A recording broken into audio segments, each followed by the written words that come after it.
Dear students, today we will see the mathematical expression for amplitude modulated wave. आपल्याला माहित आहे की amplitude modulation करण्यासाठी आपल्याला दोन सिग्नलची गरज भासते.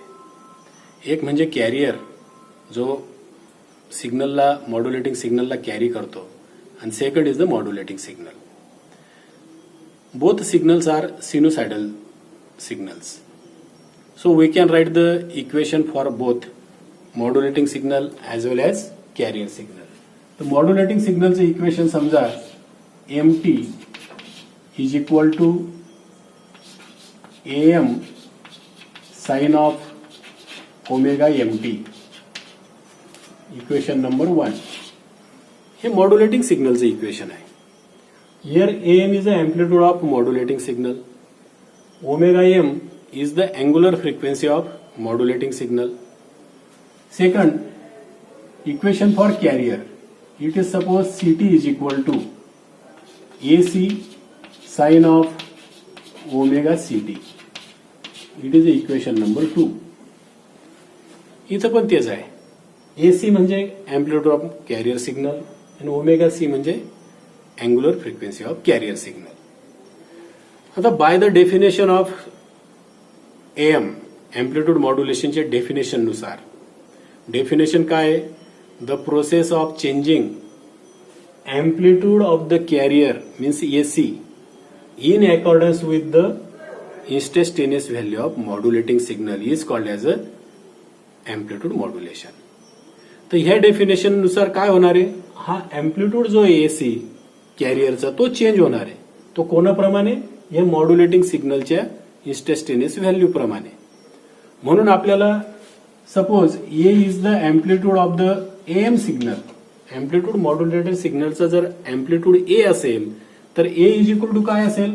दिस एसी प्लस एमटी. म्हणजे एम्प्लिट्यूड ऑफ कॅरियर चेंज केलं मॉड्युलेटिंग सिग्नलच्या इंस्टंटेनियस व्हॅल्यू प्रमाणे. तर एमटीची व्हॅल्यू पुट अप करा इथं. So we can write here AC plus M sine of omega MT. इथं बघा, इथं मी एसी ला कॉमन काढतो. एसी ला जर कॉमन घेतला ना इथं तर AC into the bracket 1 plus M upon AC into sine of omega MT.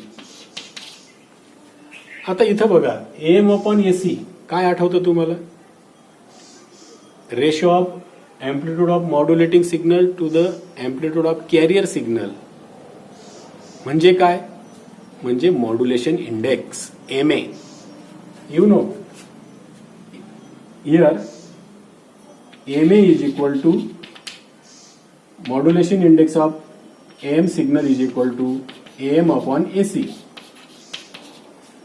मग ती व्हॅल्यू इथं पुटअप करू आपण. Therefore we will get amplitude of modulated signal is equal to AC into the bracket 1 plus M A sine of omega MT.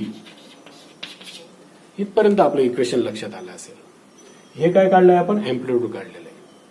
Now we can write the equation of AM signal. Equation of AM signal जर लिहायला गेलं ना तर बघा ते काय येईल मग? यांच्या प्रमाणेच AM is equal to A sine of काय ना omega CT. Omega CT.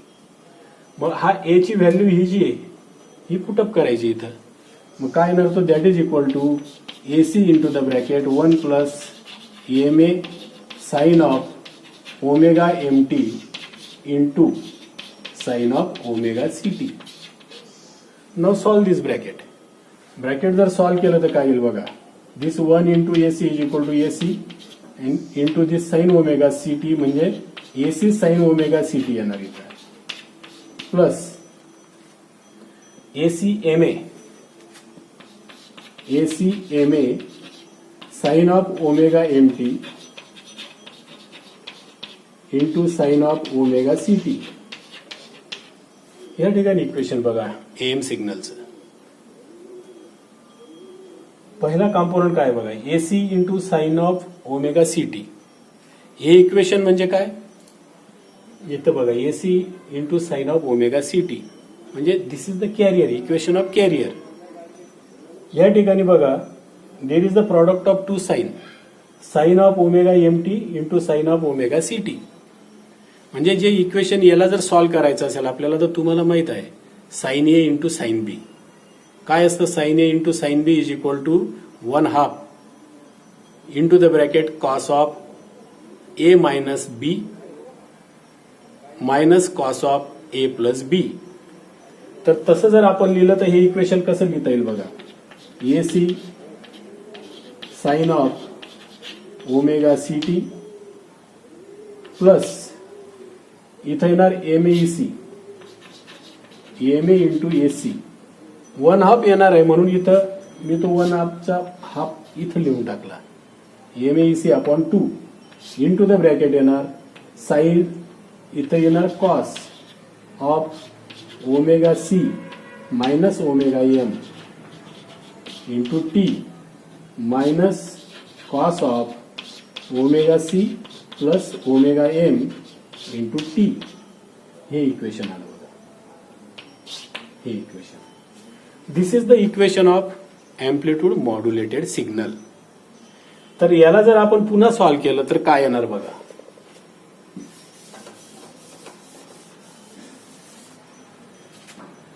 AM is equal to AC sin of omega CT plus MA EC upon 2 into the bracket cos of square bracket घेऊ आपण, cos of omega C minus omega M into T minus MA EC upon 2 into the bracket square bracket cos of omega C plus omega M into T. This is the equation of AM signal. हे AM सिग्नलचं equation आहे, लक्षात घ्या. हे equation बघा, याच्यामध्ये 3 terms आहेत. First term it is the equation of carrier, म्हणजे carrier असेल AM सिग्नल मध्ये. सेकंड टर्म जे त्याचा अँप्लिट्यूड आहे एम ए सी अपॉन 2 आणि फ्रिक्वेन्सी आहे omega C minus omega M. Third term amplitude same आहे एम ए सी अपॉन 2 आणि फ्रिक्वेन्सी आहे omega C plus omega M. तर यांना काय म्हणायचं, ही सेकंड टर्मची फ्रिक्वेन्सी कमी, याला म्हणायचं LSB, LSB lower side band. आणि ही जी टर्म आहे याची फ्रिक्वेन्सी जास्त आहे, it is called as the USB, upper side band. म्हणजे आता एम सिग्नल मध्ये 3 कॉम्पोनंट्स आहेत, 3 टर्म्स आहेत. First is the carrier, second is LSB and third is a USB. तर हे 3 टर्म्स एम सिग्नल मध्ये असतात. आपल्याला जर ग्राफिकल रिप्रेझेंटेशन करायचं असेल तर ग्राफिकल रिप्रेझेंटेशन कसं करणार बघा. Suppose along x axis there is the frequency omega आणि इथं amplitude y axis ला. तर फर्स्ट असेल omega C, frequency omega C काय, कॅरियर. याचं अँप्लिट्यूड काय आहे, एसी, एसी त्याचं अँप्लिट्यूड आहे. Next LSB, omega C minus omega M. म्हणजे या ओमेगा सी मधनं ओमेगा एम मायनस केला तर समजा इथपर्यंत आला, हा this suppose this is the omega M, so its frequency is omega C minus omega M. आणि अँप्लिट्यूड किती असेल याचं एलएसबीचं, M A C upon 2, M A C upon 2, this is the amplitude. So this band is a lower side band, lower side band. आणि omega सीच्या ह्या साइडला एवढ्याच अंतरावर ओमेगा एम, सेम डिस्टन्सवर omega M, omega C plus omega M frequency असेल. याचा amplitude पुन्हा असेल एम ए सी अपॉन 2, हे अँप्लिट्यूड असेल, हे लक्षात घ्या. तर याला काय म्हणणार आपण, USB, upper sideband. So this is the graphical representation of AM signal.